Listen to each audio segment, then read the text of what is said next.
Bonsoir et bienvenue dans Mimi numéro 23 de la 5e saison. C'est le magazine de l'insolite et des mondes invisibles. Bonsoir Amel. Bonsoir Antoine, bonsoir tout le monde. Oui, quel plaisir de retrouver notre intérimaire préféré pendant que Miss Natacha, elle se dort la pilule au soleil sur les pistes de ski. Hein, si c'est pas une honte ça. Écoute, elle profite, elle profite. Bisous Natacha, profite, hein. Oui, profite. Alors, d'ailleurs, les amis Miss, si vraiment vous voulez voir le beau sourire de Natacha, eh bien, il faudra rester jusqu'à la fin de l'émission parce qu'elle nous a envoyé un petit message vidéo et je vous le passerai à la fin, bien sûr. Comme ça, vous resterez toute l'émission. T'as vu cette stratégie, Amel? Ah, c'est magnifique, hein. Quelle Mais, réflexion. mais Et bravo surtout, Natacha d'y penser, hein. ben oui, et puis surtout, ça aurait été dommage de manquer les deux gros sujets que l'on va aborder ce soir. Ce soir, avec toi, Amel, on va aborder un cas de réincarnation très particulier d'une petite Mhm, Anglaise. Tu vas nous raconter tout ça dans le détail. Et mhm. puis, il vous a pas échappé que cette semaine, en dehors du fait qu'hier c'était la Saint-Valentin, d'ailleurs, tu as passé une très bonne Saint-Valentin, Amel? Très bien, très très belle Magnifique. Saint-Valentin. En dehors que donc hier c'était la Saint-Valentin, eh bien cette semaine c'était aussi le salon, quoi, le congrès organisé par la France, par le grand patron des Français, Monsieur Macron, sur l'intelligence artificielle. Et je me suis dit que ce serait le moment de faire une rétrospective un petit peu de tout ce qui se passe en ce moment sur la robotique et l'intelligence artificielle et de découvrir le nouveau fleuron de l'intelligence artificielle française. Il s'agit de Le Chat. Ah, le Ah. fameux chat. Moi personnellement, j'en suis pas fan du chat, mais bon. C'est peut-être pas celui auquel tu penses, parce que c'est Le Chat de Mistral IA. Et puis voilà, on ira voir ça en détail, et puis tu nous diras pourquoi tu n'en es pas fan. De ce Amel, chat-là. de ce D'accord. chat-là. Je préfère les autres chats, tu vois, les chats de basse-tête, tu vois, les vrais chats. Ouais, oui, oui, je comprends bien. Ou le chat de Gueluc aussi, de Philippe Géluc. Exactement, lui aussi, Hmm, exactement. Voilà, voilà. ça, c'est des chats que je préfère. Hmm. En attendant, on va partir en Angleterre, C'est Amel, ça, exactement, rencontrer une petite fille qui s'appelle Dorothy. exactement. C'est pas Dorothy du magicien d'Oz, hein, mais on va remonter le temps et on va se retrouver téléporté en 1904. Euh, alors, je vous invite à vous plonger dans cette petite histoire assez intrigante. Donc, nous sommes en 1904 à Londres, hein, pour être exact, auprès d'une petite fille qui s'appelle Dorothy Louise Eidy, E-A-D-Y, pour ceux que ça intéresse. Et cette petite fille avait un début de vie tout à fait normal jusqu'à ses 3 ans. À 3 ans, Dorothy va vivre une expérience assez intrigante. Elle va tomber dans l'escalier de sa maison. Elle va tomber également dans le coma pendant 24 heures. Les médecins ont, bah, évidemment à l'époque, ils avaient peu de moyens, ont indiqué aux parents de Dorothy qu'il y avait peu de chances qu'elle survive et que les heures qui allaient suivre allaient être assez critiques. Le lendemain, à la stupéfaction générale, Dorothy se réveille sans séquelles apparentes, sans trauma, l'air de rien, comme si elle avait fait un profond sommeil. Tu vois, elle se réveille d'un profond sommeil, elle revient parmi nous. Et là, par contre, la petite fille, elle a commencé à avoir des comportements différents, à parler différemment, à exprimer une réalité différente. Alors, les parents ne reconnaissaient pas leur petite fille, donc forcément, ils l'ont emmenée voir différents médecins. Mais biologiquement, la petite n'avait absolument rien, aucune séquelle, aucun trauma, rien qui ne pouvait expliquer pourquoi cette petite fille ordinaire et classique n'avait plus du tout le même comportement. Alors les parents se sont dit que peut-être leur petite fille était passée de l'autre côté, qu'elle avait vu les morts, qu'elle était revenue avec un souvenir de cette empreinte-là. Et en fait, non, pas du tout, ça n'avait rien à voir. Dorothy s'est mise à parler de l'Égypte, figure-toi, à ses parents. Alors que ses parents n'avaient aucun attrait pour l'Égypte, ne s'y intéressaient aucunement, et on parle bien de 1904, donc télévision, médias, etc., ça n'existait, voilà, ça n'était pas l'époque. Donc elle n'avait pas d'influence extérieure. Et cette petite fille, elle commence à parler d'Égypte, mais pas comme un enfant qui va te dire, ben moi, je suis intéressée par des pharaons ou des pyramides. Non, c'est beaucoup plus précis que ça. Elle décrit des temples. Elle décrit des temples très, très, très précis et des temples qui, à l'époque même, n'avaient même pas été découverts, tu vois. Donc, elle explique, et elle a un débit, j'allais dire, continuel, en information, en éléments concrets. Donc, les parents, ben, ils prennent des notes, et ils se retrouvent en fait avec une petite fille dont ils ne comprennent absolument pas. Qu'est-ce qui se passe en fait, tu vois. Là, on n'est plus dans la petite fille qui va raconter une histoire. Elle va leur parler aussi de rites égyptiens qui étaient absolument pas connus à l'époque. Elle va leur dire que elle se voyait dans le temple d'Osiris. Elle va parler d'Osiris à ses parents. Hein. Donc, je rappelle, hein, elle leur parle du temple d'Osiris. Elle leur décrit le temple d'Isis avec exactitude, tu vois, archéologique hein, quelque part. Sauf que là, on ne parle pas d'une archéologue, on parle d'une enfant. Et elle leur parle du fait aussi qu'elle était une grande prêtresse et qu'elle s'appelait Bentrèche. Alors t'imagines les parents qui ont une petite Dorothy Louise et qui entendent leur enfant leur dire non, non, moi je ne m'appelle pas Dorothy Louise, je suis Bentrèche et je suis une prêtresse au service de Osiris et de Isis et je connais des rituels très précis, etc. Et alors les parents, évidemment, très surpris, hein, l'emmènent voir tous les psychologues possibles et imaginables, même les psychologues férus d'ésotérisme, et aucun ne comprend parce que les souvenirs de la petite fille ne peuvent pas être des souvenirs racontés. On est vraiment dans quelque chose d'extrêmement détaillé et fourni. Et puis les années passent et on se retrouve une quinzaine d'années plus tard et les parents décident, parce que imagine matin, midi et soir, ils soupent de l'Égypte ancienne à tout va et ils décident d'offrir un voyage à cette petite fille et ils décident de l'emmener en Égypte et de partir avec elle en Égypte. En arrivant en Égypte, ils se retrouvent par synchronicité sur des fouilles archéologiques et cette petite fille, écoute, elle va guider les archéologues sur le site. Elle va leur montrer des portes que eux-mêmes n'avaient pas découvertes. Elle va leur lire les gravures égyptiennes en leur donnant la bonne lecture, le bon alphabet. Et là, c'est plus une archéologue en herbe, c'est une totale réincarnation égyptienne à la stupéfaction des archéologues sur place. Donc les parents reviennent un petit peu troublés de tout ça. Ils reviennent avec leur petite fille. Dorothy décide d'apprendre les langues mortes. Et pour elle, c'est extrêmement facile parce que pour elle, c'est son langage d'origine, les langues mortes, ce qu'on appelle aujourd'hui les langues mortes. Et donc, elle s'intéresse absolument à tout ça.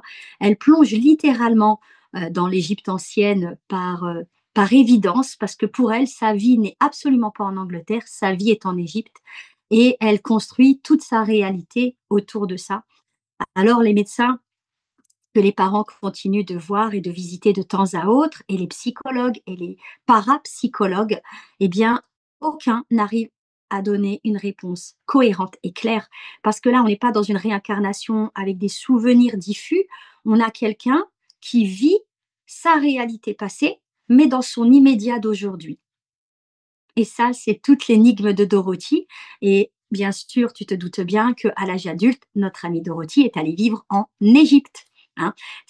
C'était évident, elle ne se sentait absolument pas anglaise. Hein. Elle a même pris un nom égyptien pour vraiment asseoir cette conscience qu'elle disait porter très forte. Évidemment, elle ne pouvait pas reprendre le nom de Benstret, c'était plus possible. Donc, ce qu'elle a fait, bah, c'est qu'elle s'est totalement dévouée à l'archéologie, elle s'est dévouée à l'histoire de l'Égypte antique, elle est allée visiter différents sites, hein, le site dont je t'ai parlé d'Osiris et d'Isis, elle est allée visiter le temple d'Abydos également, tu vois. Au temple d'Abydos, elle a eu des révélations encore plus grandes parce qu'elle pouvait lire naturellement, comme si c'était un alphabet extrêmement connu pour elle, toutes les inscriptions qu'il y avait sur le mur du temple, les bas-reliefs comme les inscriptions. Et elle a apporté des éléments aux archéologues sur place. Donc, ils étaient extrêmement contents parce qu'ils avaient pour eux un dictionnaire sur place vivant qui avait connaissance et conscience de ce que eux-mêmes n'arrivaient pas à déchiffrer et à comprendre. Et pour Dorothy, tout venait de cette fameuse mémoire parce qu'elle était Bentrèche, qui était donc une prêtresse dédiée à l'Égypte ancienne. Et Dorothy, en arrivant en Égypte, a changé de nom et s'est fait appeler Om Seti, en hommage à Séti Ier. Parce que pour elle, c'était comme cela qu'elle devait revenir dans ce chemin-là, dans cette incarnation-là, puisqu'à l'époque de Om Seti, elle n'avait pas pu finir son incarnation. Et donc, elle reprenait là où elle en était rendue. Et Dorothy a fini ses jours en Égypte actuelle, hein, en protégeant et en préservant l'histoire de l'Égypte ancienne, en écrivant des livres à ce sujet. Et encore aujourd'hui, les psychologues ne savent pas expliquer ce qui s'est passé pendant ce coma de 24 heures. Voilà, mon cher ami, une belle énigme. Incroyable. C'est vrai que c'est pas courant d'avoir des réincarnations de son vivant. En fait, c'est comme si la chute, Mhm, l'avait, déconnectée de quelque chose pour la reconnecter sur une autre, longueur d'onde. Et alors, exactement. est-ce que tu sais si de son vivant, elle sentait encore Dorothy ou alors, vraiment il y a eu la cassure et c'était, Bentrèche qui était là? C'était Bentrèche qui était là, puisque quand elle s'est réveillée, elle n'avait plus les goûts de Dorothy, elle n'avait plus les attraits de Dorothy. Et dès qu'elle s'est réveillée, elle était, tu vois, elle ne comprenait pas en fait ce qu'elle faisait en Angleterre. Bah, tu m'étonnes, quand tu es en Égypte ancienne, prêtresse, et que tu te réveilles petite fille dans le sud de l'Angleterre, de Londres, pardon, c'est pas la même chose, tu vois. Et en fait, elle s'est réveillée avec la conscience d'être Bentrèche et d'expliquer aux gens qui l'entouraient, parce que même avec ses parents, elle n'avait pas un rapport d'enfant à parent. Elle leur expliquait qu'en fait, elle était Bentrèche et que sa place était en Égypte. Ah oui, mais très intéressant et puis pendant que tu nous racontais, cette histoire, bien du coup, moi, j'étais en train de discuter avec le chat. Ah! Discute avec le chat. Et alors, qu'est-ce qu'il te raconte, le chat? Il te Eh bien, parle? justement, le chat, me dit des choses très intéressantes sur Om Seti, que tu as évoquées d'ailleurs, hein. C'est qui Que premier? qu'une fois que Dorothy donc, est allée vivre en Égypte à l'âge adulte. Elle a Mhm, travaillé avec pas mal d'égyptologues et elle a, travaillé, donc comme tu l'as aussi évoqué, hein, au niveau du temple de Séti Ier à Abydos tout et elle à a fait. fourni des informations détaillées sur le site qui ont été confirmées par des découvertes archéologiques ultérieures.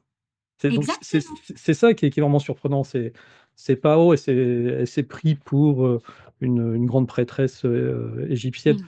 et à 3 ans, tu peux pas te prendre pour une grande prêtresse égyptienne, surtout quand tu vis en Angleterre, que tu as jamais entendu parler, au début du XXe siècle de tout ça, quoi. C'est juste pas possible. Donc Mhm. tu peux faire peut-être des et encore, quoi, tu t'imagines une gamine de 3 ans en train de sortir ce genre de choses, c'est de base, c'est juste impossible. Impossible. C'est impossible. Comme tu Encore l'as dit, aujourd'hui, en se disant: «Oui, peut-être que le gamin, il a été sur des tablettes, il a vu le film Cléopâtre, Astérix, oui, Obélix», voilà. bon, pourquoi pas, mais Non, mais il y attends. a 125 ans, quoi.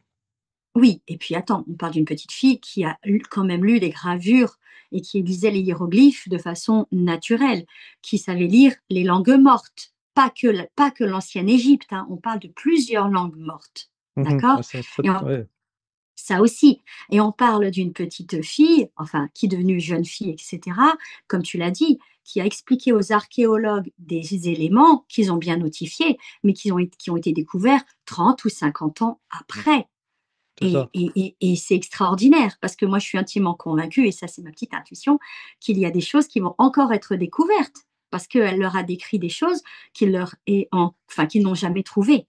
Elle leur Mmh a mh. décrit des choses, et c'est pour ça que cette histoire est extrêmement intrigante parce que là, c'est pas une histoire de réincarnation avec quelqu'un qui est plongé en état d'hypnose, tu vois, et qui va chercher une information d'un souvenir. Non, on parle d'une enfant de 3 ans qui revient, qui a oublié la conscience qu'elle avait entre 0 et 3 et qui a repris, on va dire, le fil de sa vie précédente. Mmh mh. Extraordinaire. Donc, et donc, c'est la plus grande énigme de réincarnation du vivant, comme je te l'expliquais. Ouais et ce qui est surprenant, tu vois, moi, c'est un cas que je découvre là, ce soir avec toi. Non, mais ce qui est tu vois Effectivement. ce que je veux dire? C'est, ce que moi ça m'interpelle que ces cas-là qui sont vraiment, plus que parlants, justement pour ceux qui sont rationnels et cetera. Mmh. Ça devrait être des cas, tu vois, vraiment très, très connus que tout le monde s'empare et voilà. Et Il oui, faut mais être copain avec une Égyptienne pour pouvoir. et que tu as vu? Écoute, tu m'as demandé une histoire en intérim et c'est très rigolo parce que je me suis dit: «Quelle histoire?» Parce que moi, tu me connais, hein, tout ce qui est réincarnation, ça m'intrigue et là, je me suis dit: «Mais oui, forcément, la petite Anglaise qui se rappelait de sa mémoire égyptienne, c'est normal, je pouvais pas te présenter autre chose, hein». Enfin quoique, je dis ça, je dis rien. Peut-être que prochain intérim dans quelques mois, C'est ça. tu Quand me Natacha donnes sera à la plage. Ah, ça dépend les saisons. ça dépend, voilà. Natacha à la plage. Tu sais, après la série des Martines, C'est ça. Natacha. Bisous, Natacha. Bon, et vous, Bah, les écoute, amis Mimi, est-ce que vous en avez entendu parler de ce cas de Dorothy Heidi qui devient Homme Seti? exactement, home Mettez-le dans les setting. commentaires. Vraiment, ça nous intéresse. Et puis, dites-nous ce que vous en pensez, hein, si justement c'est un cas qui vous interpelle comme moi, ou si, bon, non, c'est normal. C'est normal, attends, tu tombes dans les pommes, 24 heures après, tu te réveilles, tu pourrais être quoi? T'imagines? Il faut faire attention aux chutes. Mm, Là, ça renvoie à la question du continuum espace-temps aussi, hein. Tu es ici et tu te retrouves déconnecté avec une autre identité, mais qui fait partie de toi. Ça, c'est incroyable quand même. Donc la question est, où est-ce que cette identité, elle est? Est-ce qu'elle est dans ton cerveau? Est-ce qu'elle est dans la conscience? Est-ce qu'elle est, tu vois ce que je veux dire? Interpellant. Donc, Ah oui, après, à partir du moment où on part de l'axiome que ce que raconte cette fillette et puis ensuite cet adulte est complètement vrai, ce qui est intéressant, c'est de savoir effectivement comment ça se produit, comment se fait cette connexion. mmh, Est-ce que c'est, oui, de la réincarnation? Ou est-ce que c'est, comme peux aussi l'évoquer, une connexion sur un autre fil d'univers? Et mmh, est-ce que c'est son double quantique? Est-ce que voilà, exactement, plein de possibilités. exact. Et chacun selon son feeling. Et voilà, et on vous laisse chercher de votre côté et nous donner vos propres théories. Je t'ai parlé du chat? Oui, alors maintenant tu vas me raconter parce que je suis sûre que c'est le chat auquel je pense, dont je suis pas fan. Alors, à quel chat penses-tu? Le chat tricheur. Le chat tricheur? C'est quoi cette bête-là? C'est la bête informatique des étudiants qui n'étudient plus, mais qui se servent de lui pour tout faire. Ah! Tu appelles ça un chat tricheur? Oui! Ah oui, tu parles de ChatGPT. Voilà, mais je ne savais pas si on pouvait dire les noms avec tout ce qui est peu ou pas, tu vois? Tu peux Bon, dire ce que tu veux ici. c'est le cousin du chat GPT. Oui! En fait, les Français ont créé une intelligence artificielle qui est le Mmh, concurrent, qui se veut devenir le concurrent direct de ChatGPT. d'accord. Et puis ils se sont dit: «Ben, on va l'appeler le chat». C'est pour ça que j'appelle moi le chat. Il s'appelle le chat. Sérieux? Oui, Ah, alors là, le type qui a été payé pour trouver le nom, hein, il s'est pas foulé, hein. Bon alors le chat, ouais, le chat, ouais, pas mal. voilà. OK, Pourquoi pas? Donc ouais. c'est le chat de la société Mistral, IA. Mmh. Hem, et beh, écoute, on va aller je vais partager l'info et on va aller voir tout ça de plus près. Donc tu vois, le chat, il est là, regarde le petit onglet là. Oh, le chat Mistral AI. Mistral, après je préfère Mistral gagnant, hein, de toi à moi, hein. Oui, oui. On ira le voir à la fin parce que j'ai d'abord d'autres sujets à évoquer. Donc ce fameux sommet pour l'action sur l'intelligence artificielle organisé par la France, du 6 février au 11 au 11 février. Donc voilà, là ça s'est terminé, hier, nous, par rapport à notre enregistrement. Bon, déjà, tu vois, elle est pas super forte l'intelligence artificielle, il lui manque des E sur Ah oui. Ah sur le oui, bout de la phrase. bah, sans vouloir être méchante, c'est du enfin je dirais rien. Oh là là. Et donc, Elle a pas d'hérédité de pivot, hein, moi je te le non, c'est dis. c'est ça. Donc si vous avez regardé un peu les infos cette semaine, vous avez dû voir, Emmanuel Macron se promener un petit peu sur tous les écrans, en compagnie du 1er ministre indien. qui participe, qui est un gros acteur de de ce sommet. Et puis aussi avec un certain nombre d'acteurs du monde arabe qui sont venus investir des sommes hallucinantes. On va en parler.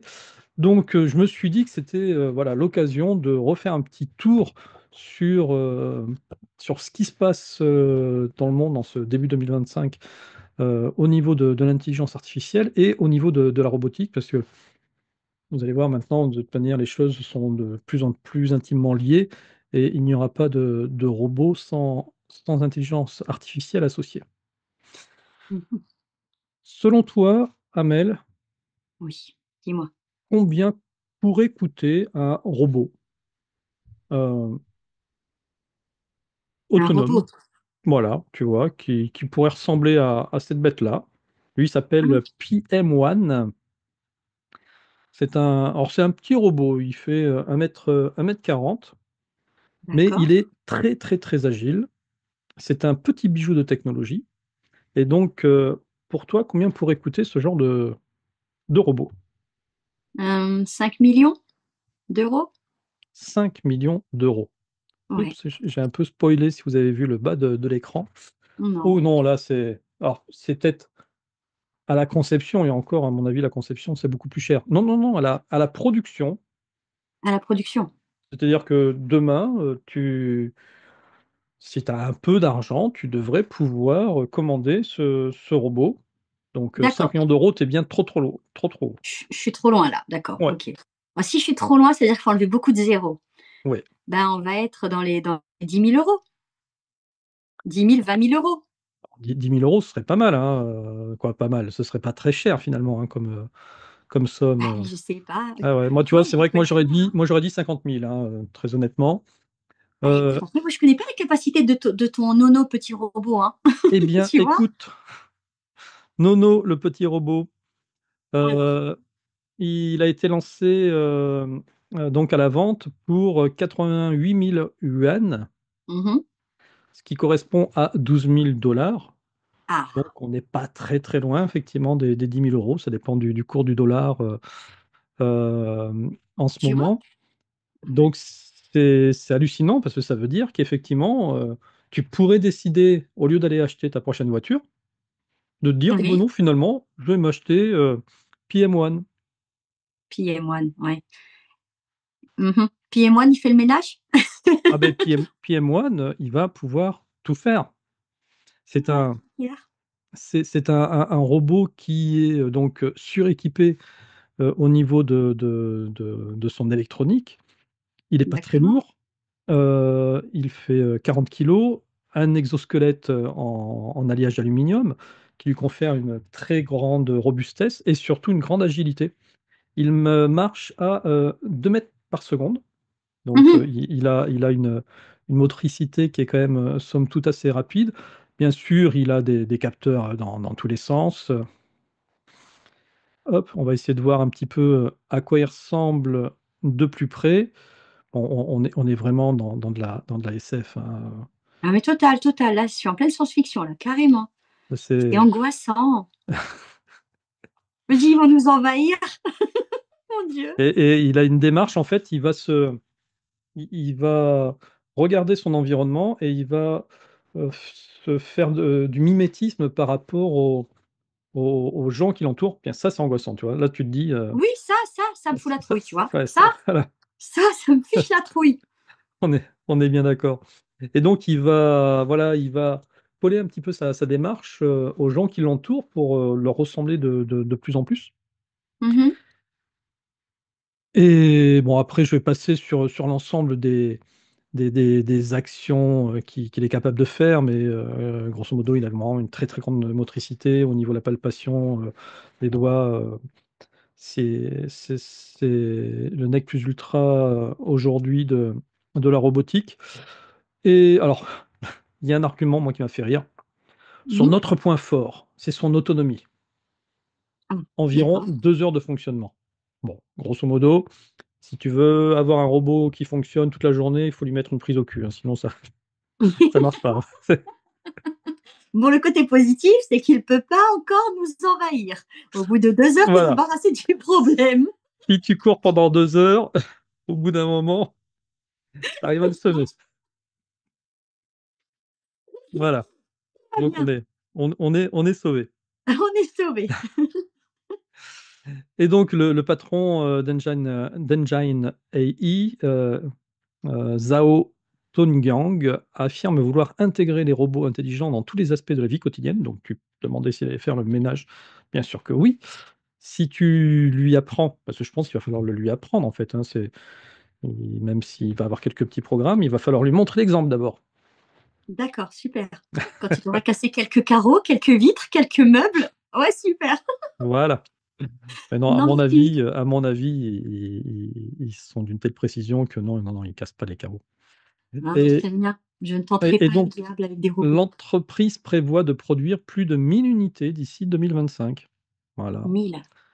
1000 unités et de développer des versions domestiques et industrielles de ces robots. Donc, c'est-à-dire qu'il va y avoir 1000 robots PM01, PM1 à la vente à 12 Mhm, 000 dollars. mhm. Donc, voilà, je sais pas, si tu as 12 000 dollars, écoute, moi je me dis, plutôt que Non. de changer de voiture, je vais avoir mon premier robot. Trop Mm. cool. Mais je sais pas où on le commande, hein. Je sais Bon, pas où on le déjà, commande. et puis je sais pas, mais la première version, il faudrait peut-être pas. En général, il y a toujours des bugs dans les premières versions, tu Ah, vois. oui, ben oui, oui, il y a toujours des, Donc, de toi à moi, oui, il y a toujours des investir pertes. dans un, Bah oui. Mm, investir dans un robot qui peut se retourner contre toi, on est en pleine science-fiction. Non, merci, mm. non. Ah Ça oui, ne, non. clairement, Ah non, non, non, clairement. ça fait flipper. Mm. Et puis moi, t'imagines, regarde ça, tu te promènes dans la rue avec ces trucs-là, Et moi, t'as j'en fais pas l'horreur. autant, hein, des pompes, hein. Non, mais t'as vu ça? Comme s'il est... Ah Non, bah mais c'est tu te promènes dans horrible la quand rue, tu te fais... t'es pas emmerdé, hein, si tu te promènes dans la rue avec ça. Nickel. Oui, toi, t'es pas embêté, mais le jour où le truc, il a un bug système et qu'il s'en prend à toi, Ah, t'as pas de bug et système. puis, euh, et puis t'imagines si après les gouvernements décident d'avoir ces machins-là à la police, l'armée, etc., va Euh, t'amuser, toi, à manifester pour exprimer tes Ah bah droits. écoute, c'est une très bonne remarque. Tu verras tout à l'heure, à Le Chat, je lui ai posé des questions qui ressemblent à ça. D'accord. Figure AI, IA, figure IA, hein, on va dire, Oui, oui. va montrer quelque chose que personne n'a jamais vu. C'est une firme D'accord. américaine cette fois-ci. L'autre, elle était chinoise, hein. Celle-ci, elle est américaine. Euh, il y a eu de gros investissements qui ont été faits dans cette firme, hein. Il y a OpenAI qui a investi, il y Hmm. a Jeff Bezos, il y a Nvidia, il y a Microsoft qui ont investi un certain nombre de milliards, Ah, là, on parle de... 1,5 milliard de dollars de financement. Et tu vois, elle, cette société, elle parle plus. Tout à l'heure, on parlait de 1000 unités. Là, elle parle de 100 000 robots d'ici 4 ans. Donc, ce qui fait à peu près 25 000 par an. Hmm. 100 000 robots. Bon, alors, forcément, tout le monde sera pas servi. Mais donc, on est déjà dans un mode de production qui devient de plus en plus important. Alors, j'ai pas le prix de celui-ci.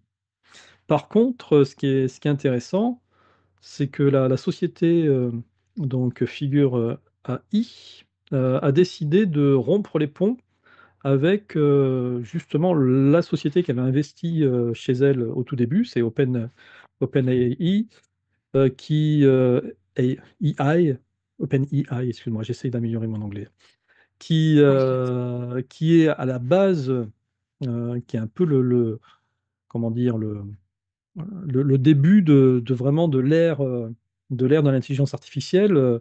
Qu'on regardera dans 100 ans dans les livres d'histoire, on dira que c'est OpenAI qui a lancé tout ça.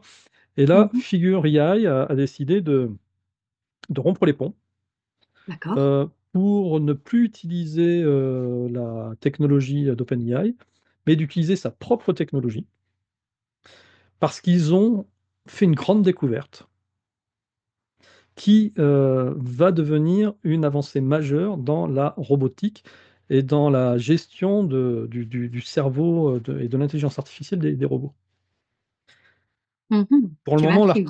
Et oui, l'article ne fait que buzzer. C'est-à-dire qu'on n'en sait pas plus.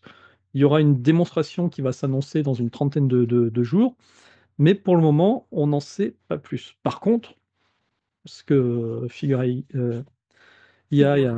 a déclaré, hein, c'est que ils vont montrer quelque chose que personne n'a jamais vu. Qu'est-ce que ça peut bien être? Attends, C'est intriguant, hein? c'est intriguant. Alors, voyons voir. C'est alors ça pourrait être quoi? Des Je s comportements émotionnels? Tu sais, quelque chose d'assez angoissant, quelque chose que Mmh. personne n'a jamais vu dans un robot. Alors, qu'il ait sa propre intelligence, tu sais? Enfin, tu vois ce que je veux dire? Peut-être quelque chose de cet ordre-là. Alors si ça, c'est ce niveau-là, alors là, on est passé dans un niveau supérieur de science-fiction. Le pire, le cauchemar, quoi. Qu'il ait une âme. Non, il a pas d'âme, ces machins-là n'ont pas d'âme. Faut arrêter de dire des bêtises. Mais Et mais que ce truc-là puisse décider, tu sais? pourquoi est-ce qu'il n'aurait pas d'âme? Pourquoi est-ce qu'une âme ne viendrait Exactement. pas se mettre, bah, ce sont des circuits électroniques, nous sommes des circuits biologiques finalement. Oui, d'accord, Est-ce mais qu'il y a une grande là, différence? dis, Tu ça me vois? fait penser au film avec Robin Williams, Ah bah mais oui, bien sûr, iRobot, bien sûr. exactement, tu vois? Mais Mmh mh. bon, Ah non, mais on est en plein dedans, hein. on est plein C'est-à-dire dedans. qu'à l'époque de iRobot, ils étaient obligés de faire ça avec, en réalité virtuelle, tu vois? Bien sûr, C'était que des dessins faits par ordinateur. Là, ils en ont plus besoin, ils ont des vrais robots, ils ont même plus besoin de le tout faire à en fait. réalité virtuelle. Bon, Sauf si le truc prend la foudre, un coup d'électricité, un coup de tension et qui bug, tu vois? Parce que un bug d'ordi, on connaît, un bug de voiture, on connaît, mais un bug de robot, tu imagines les conséquences? eh bien écoute, on verra. On verra ce Ah que non, on ça verra pas. peut. Arrête. Comment ça, on verra pas? Bien sûr que si, on verra. Bah, écoute, moi personnellement, celui-là, j'espère pas le voir. Ce machin, qui a quelque chose de cet ordre, enfin, ce robot qui a, je ne sais quoi que les autres n'ont pas. Mmh. Eh bien écoute, on le verra dans un mois. Oui, bah, Ça il nous sera dira qu'il prend le non, il va pas dire ça qu'il prend le sera contrôle Figure du monde. 03. Figure Figure 03. 03. Ouais, D'accord, tu sais qui déjà qu'il y a eu sera Figure 01 et 02 qui ont échoué.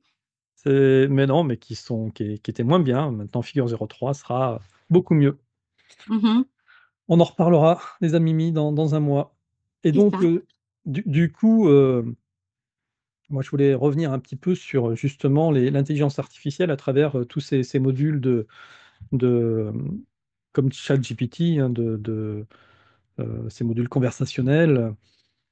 Et donc j'ai été voir, au niveau du chat de Mistral IA, AI, AI. Ouais, je vais le dire, Mistral AI. Parce que j'ai vu un reportage il y a pas très longtemps, Amel, il faut savoir Oui, qu'on est rentré dans une ère qui est complètement, cinglée. C'est-à-dire que ce qu'on imaginait encore comme de la science-fiction il y a des années, aujourd'hui, ça y est, on est en plein dedans. Je ne sais pas si tu te rappelles, il y a des années, où sont apparus les premiers frigos connectés. oui, oui, je me On s'est rappelle. on s'est dit: «Mais quelle connerie ce truc-là, quoi, ça sert à quoi d'avoir un C'est vrai, frigo connecté?» c'est vrai. Qui va te dire: «Il te reste 3 asperges, 2 concombres et puis, un yaourt nature dans ton frigo». Ça Tout à sert à fait. quoi? Eh bien, aujourd'hui, tout ce qui est connecté comme ça va servir grâce à l'intelligence artificielle. C'est-à-dire qu'aujourd'hui, maintenant, ces modules conversationnels, tu vas pouvoir leur dire: «Tiens, j'ai faim, est-ce que tu peux regarder ce que j'ai dans mon frigo? Propose-moi 2 recettes par rapport à ce qui reste et puis, s'il manque des ingrédients, fais la commande et fais-moi livrer par Uber Eats, les ingrédients qui manquent». Mmh. Tu vas dire ça à ton téléphone et ton Ah là téléphone, là. il va se connecter à ton frigo connecté, qui avec sa petite caméra va voir, qu'il te manque, effectivement, 2 pommes de terre pour pouvoir faire, ton velouté de champignons, qui va peut-être te poser la question et encore, tu pourras peut-être même lui dire qu'il s'auto-valide tout seul. Est-ce que je rachète des champignons et un peu de parmesan, pour, te faire cette recette? Oui, oui, vas-y.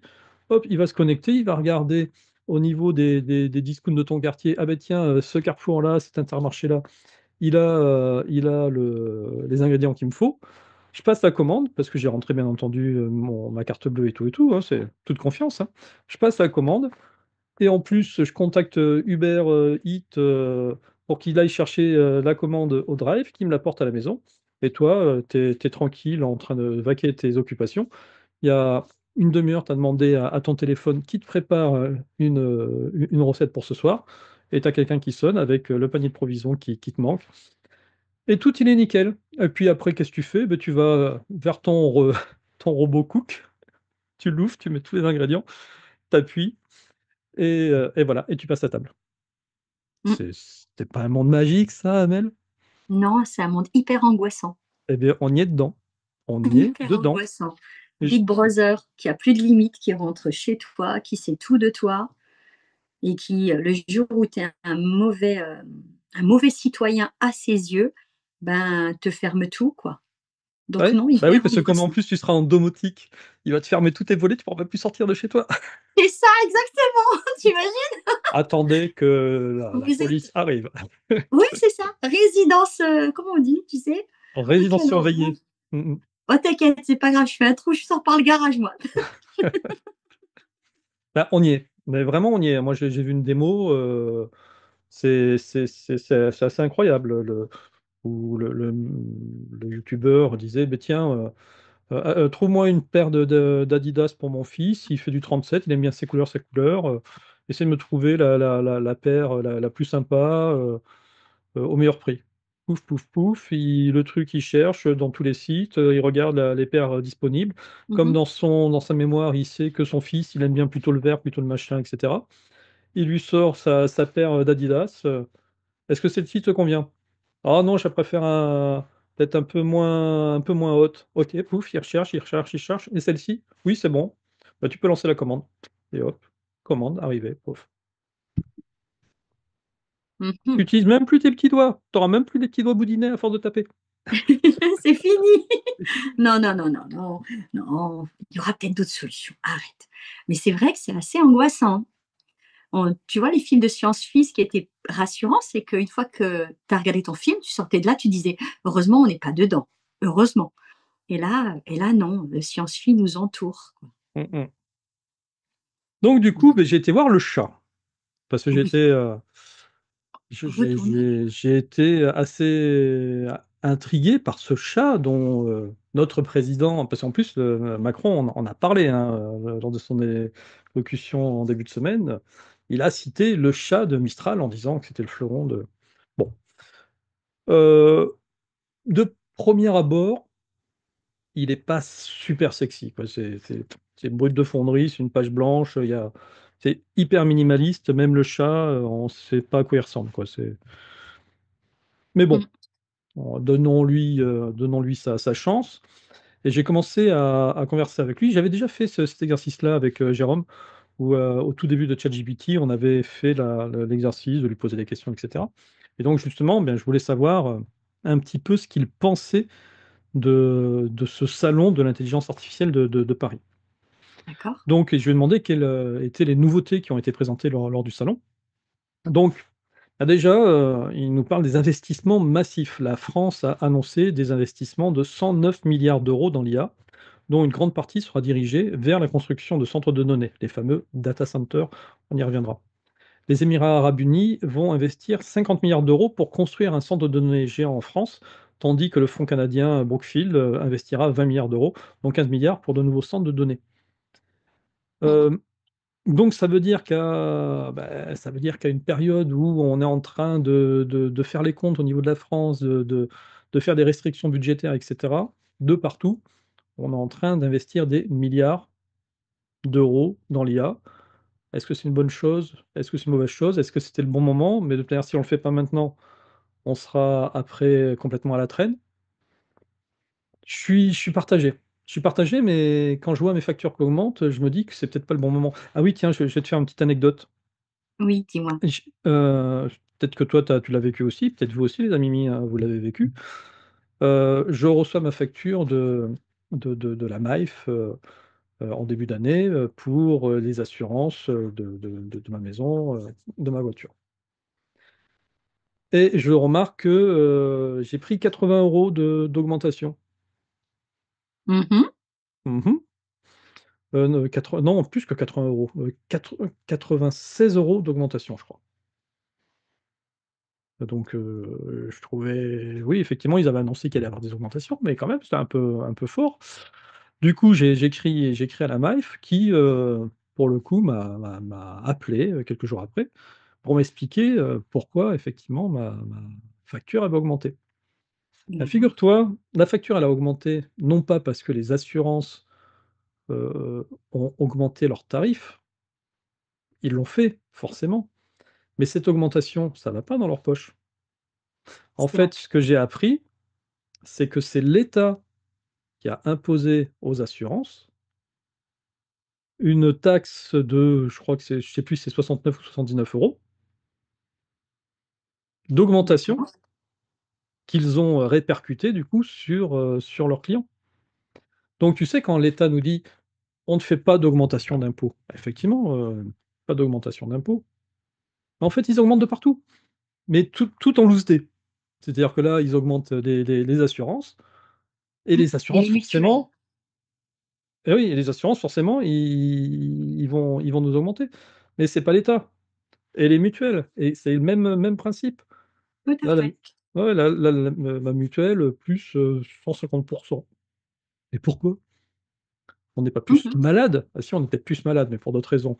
Mais en fait, voilà, ils augmentent de partout, partout, vous aussi, hein, Tout vous à l'avez fait. constaté, ils augmentent de partout, mais c'est pas l'État, parce que l'État n'a pas augmenté ses impôts et effectivement, ils ont pas augmenté les impôts. Donc après, quand on voit qu'ils vont investir 109, milliards, alors je sais pas si c'est la France qui investit 109 milliards ou si la France va investir 109 milliards, moins 50 milliards, moins 20 milliards.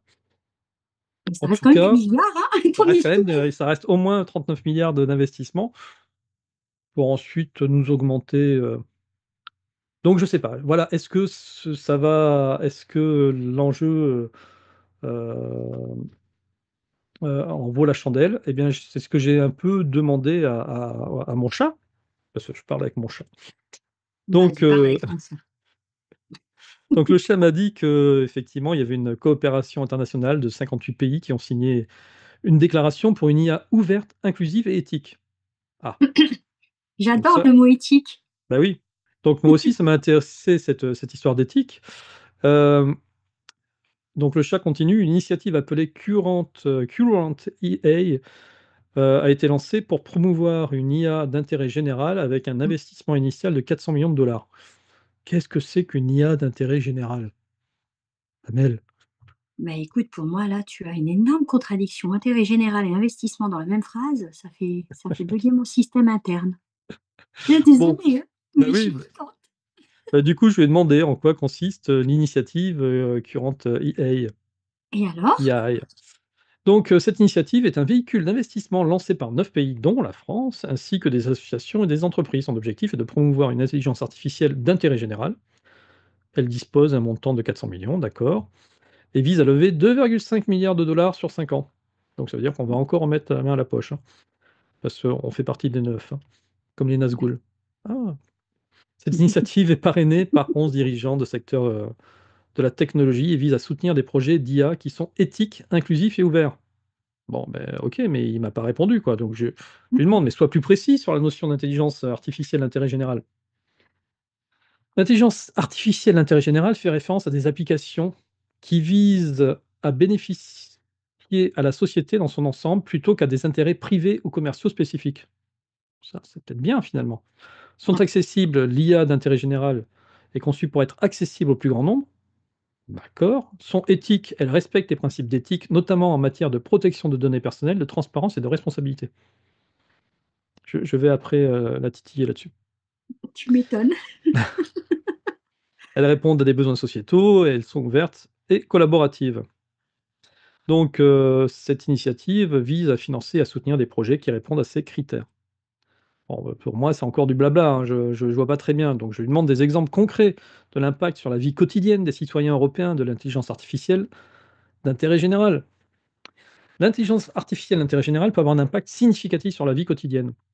Voici quelques exemples: santé publique, diagnostic médical, des systèmes d'IA peuvent aider à diagnostiquer des maladies plus rapidement et avec plus de précision en analysant des images médicales ou des données de patients. C'est vrai, ils n'arrêtent pas d'en parler en ce moment, à la télé, oui, heu, avec, les mammographies, grâce à l'IA, on détecte plus, de potentiels cancers du sein qu'avant et cetera. Mais quoi, moi, ce qui me tue, c'est qu'on ait attendu l'IA pour pouvoir faire ça, quoi. Avant, on avait quand même des systèmes informatiques qui pouvaient faire ce genre d'analyse. Mais bon, pourquoi Tout pas. à fait, tout à fait. Donc cela améliore les taux de détection précoce des maladies comme le cancer. Suivi des épidémies, l'IA peut être utilisée pour surveiller et prédire la propagation de maladies infectieuses, permettant une réponse plus rapide et plus efficace des autorités sanitaires. Mmh. Puis après, dans l'éducation, dans le transport, dans l'environnement, dans les services publics, voilà, l'IA peut automatiser certaines tâches administratives, blablabla. Mmh. Moi, ça m'a titillé là, le point numéro un, point B. Donc je lui ai dit: «Cette IA pourra-t-elle servir à détecter les citoyens non vaccinés en cas de pandémie et quelle sera son action?» Tout à fait. Bon, Bonne hein? remarque. Exactement. L'utilisation de l'intelligence artificielle pour détecter les citoyens dans ce cas-là, hein, dans le cadre d'une pandémie, soulève des questions éthiques. Ah, c'est bien. Légales et pratiques importantes. Donc c'est bien. Il se dit quand même: «Il y a peut-être quelque chose si je fais». Donc détection et surveillance, analyse de données, l'IA pourrait potentiellement, et là tu verras, Mmh tout est mh. au conditionnel, potentiellement analyser des données de santé publique pour identifier des zones ou des groupes avec des taux de vaccination faibles. Cependant, cela nécessiterait l'accès à des données personnelles sensibles, ce qui pose des questions de confidentialité et de protection des données. Je Oui, tousse. jusqu'à ce qu'ils te remettent un petit 49.3 dessus et hop, ça saute. Pour tout et tu vois ce que je veux te dire? Eh bien, écoute, continuons. Surveillance. Des systèmes de surveillance basés sur IA pourraient être utilisés pour suivre les mouvements de personnes dans des zones à haut risque. Et cela Oui. soulève des préoccupations en matière de respect de la vie privée et de liberté civile. Mmh mh.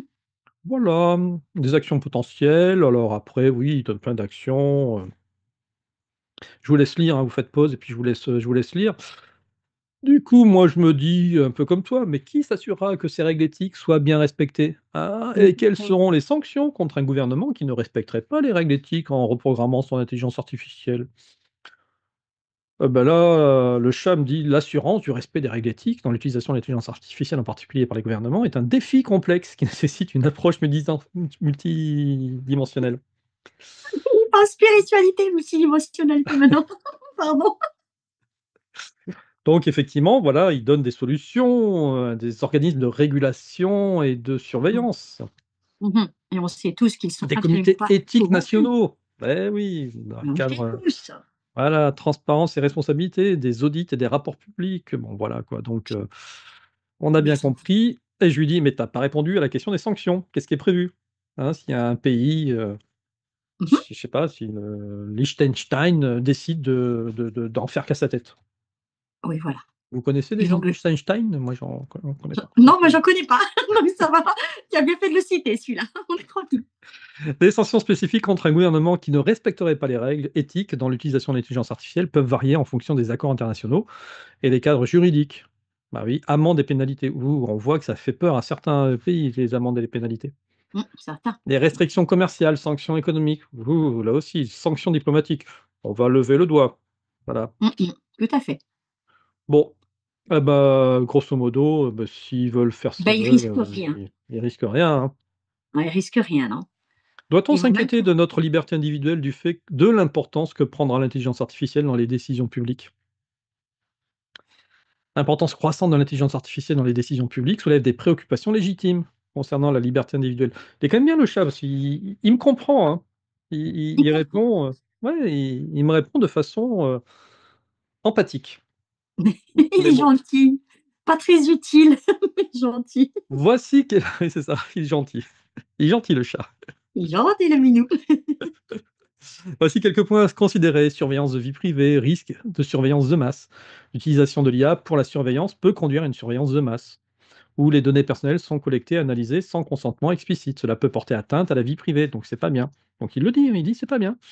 Transparence et consentement. Il est crucial que les citoyens soient informés de la manière dont leurs données sont utilisées et qu'ils puissent donner leur consentement éclairé. Donc Ah, il est tu vois, gentil le minou. ben oui, il dit les risques, hein. Biais et discrimination. Les biais algorithmiques. Les algorithmes d'IA peuvent reproduire ou amplifier des biais existants dans les données, conduisant à des décisions injustes ou discriminatoires. Donc il faut faire attention, cela peut affecter l'accès équitable aux services publics. Ouais. Mmh. Équité aux justices, responsabilité transparente, boîte noire décisionnelle. Les systèmes d'IA peuvent être perçus comme des boîtes noires où les processus décisionnels ne sont pas transparents. Cela peut rendre difficile la contestation des décisions ou l'attribution des responsabilités. Voilà, voilà, tout ça. Bon, je lui ai demandé d'ailleurs au passage s'il était heureux d'être une intelligence artificielle. Non, mais c'est ce que je lis. Ouais. Bon, il m'a dit qu'il a pas d'émotion, donc il peut pas savoir. OK. Ah bah oui, c'est pas de quoi tu lui causes. Ouais et puis, comme ce sont des intelligences prédictives, je lui ai demandé de m'estimer les 5 numéros du prochain euro-million, hein, en passant. Écoute, Génial, merveilleux et bien sûr, tu as fait ton petit, et il dit: «Je suis désolé, mais je peux pas prédire les numéros gagnants». ah bon? Ah! Et par contre, il me dit: «Attention, il est important de quand vous jouez à la loterie, de le faire de manière responsable et de comprendre que les chances de gagner sont extrêmement faibles». Il est lucide ton chaton.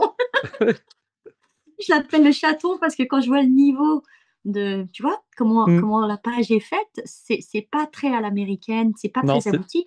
Donc c'est un chaton. À ce c'est stade-là, ça, c'est pas un chat, c'est un c'est chaton. ça, c'est un chaton.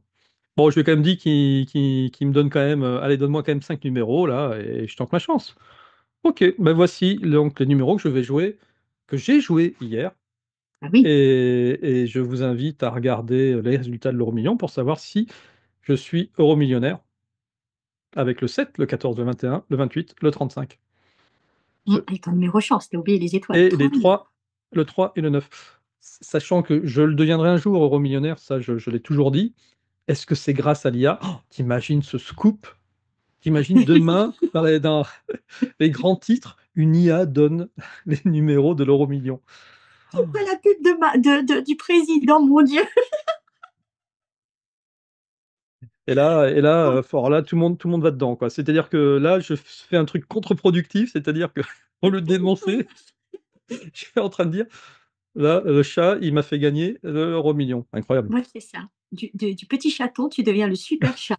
Super, on a tout compris. Ah ben là, c'est ronron. Après, je peux te dire, je peux lui en donner des croquettes, hein. Moi, j'investis dans Mistral après, hein. Pas de souci, hein.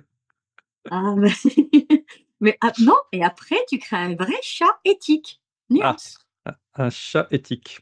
Un vrai Voilà. Bon, tu vu, il me dit: «Bonne chance, n'oubliez pas que les tirages de loterie sont entièrement aléatoires». Eh oui, et ces numéros et ne sont mmh qu'une suggestion parmi d'autres. Mais oui, je vais jouer de manière responsable.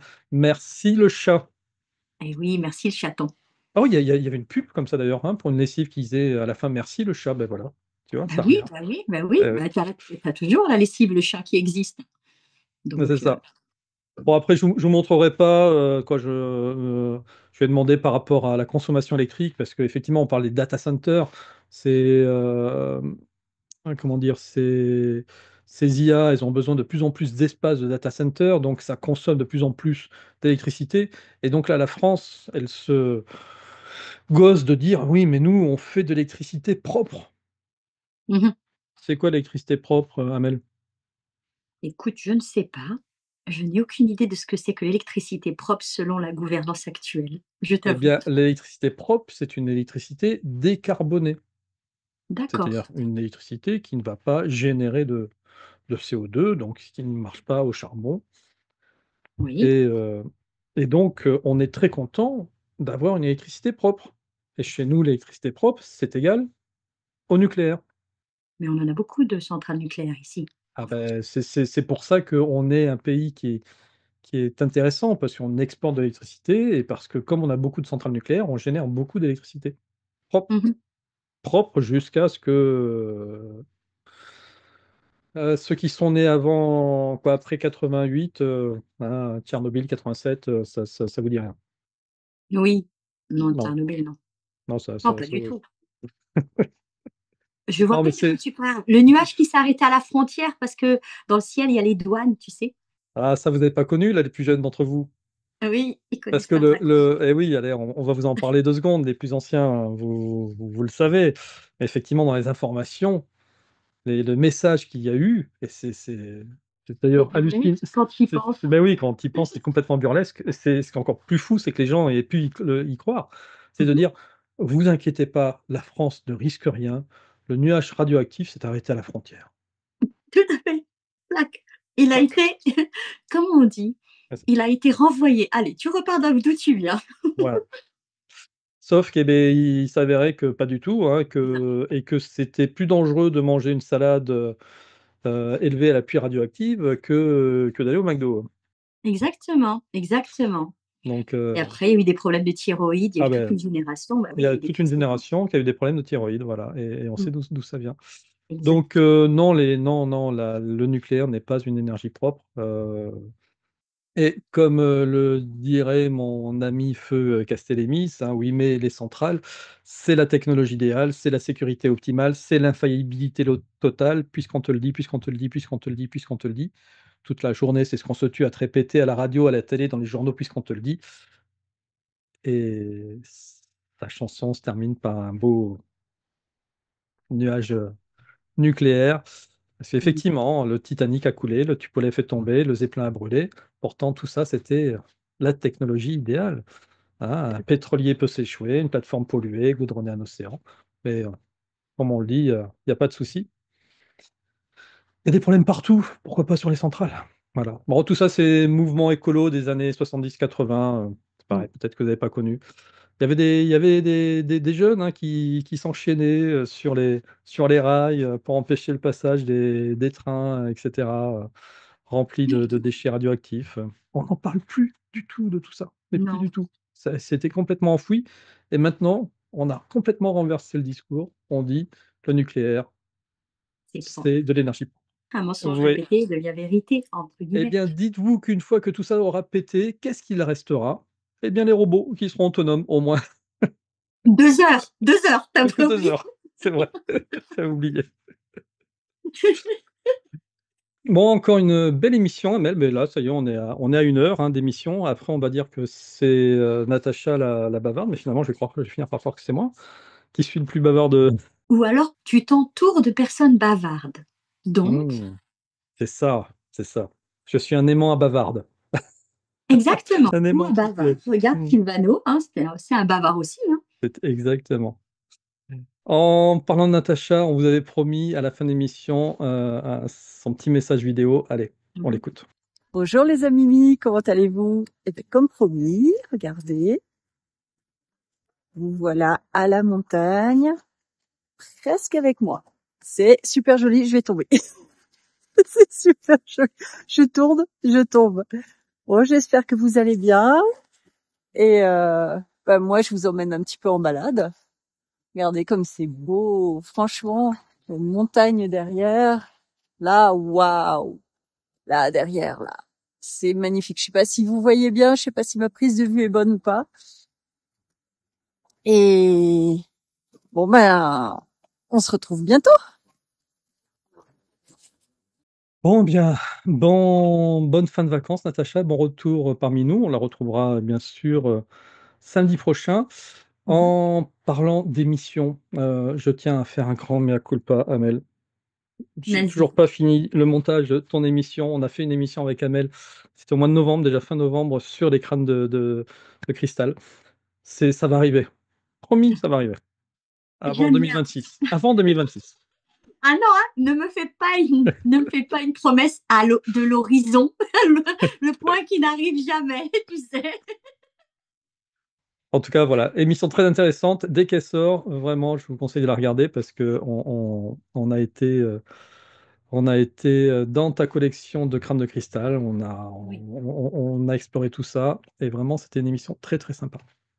bah Il faut oui, juste comme que je trouve toujours. le temps de tout faire. Eh Voilà, ben, écoute, si tu attends un peu, tu peux avoir un robot, il va t'aider. mais j'en rêve.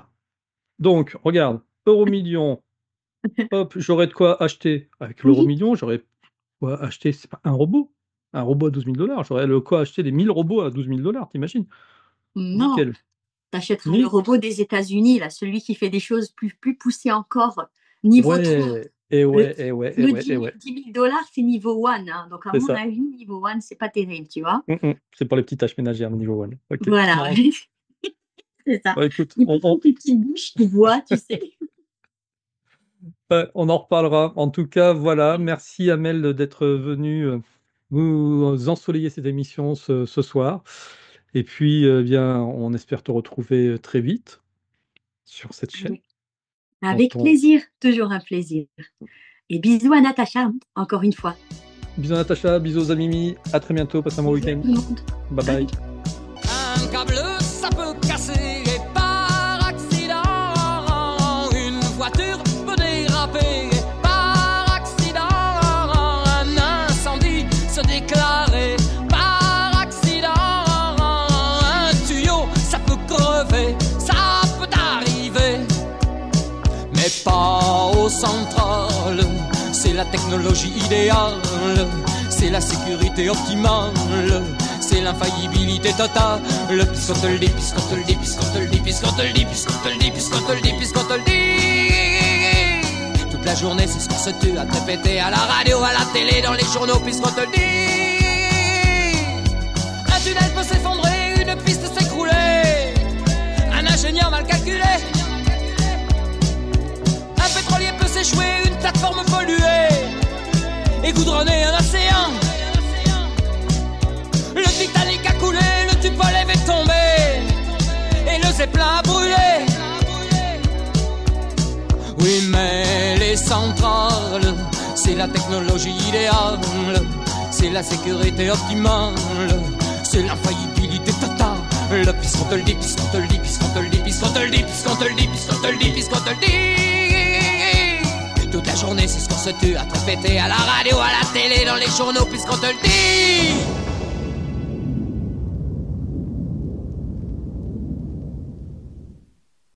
D'accord.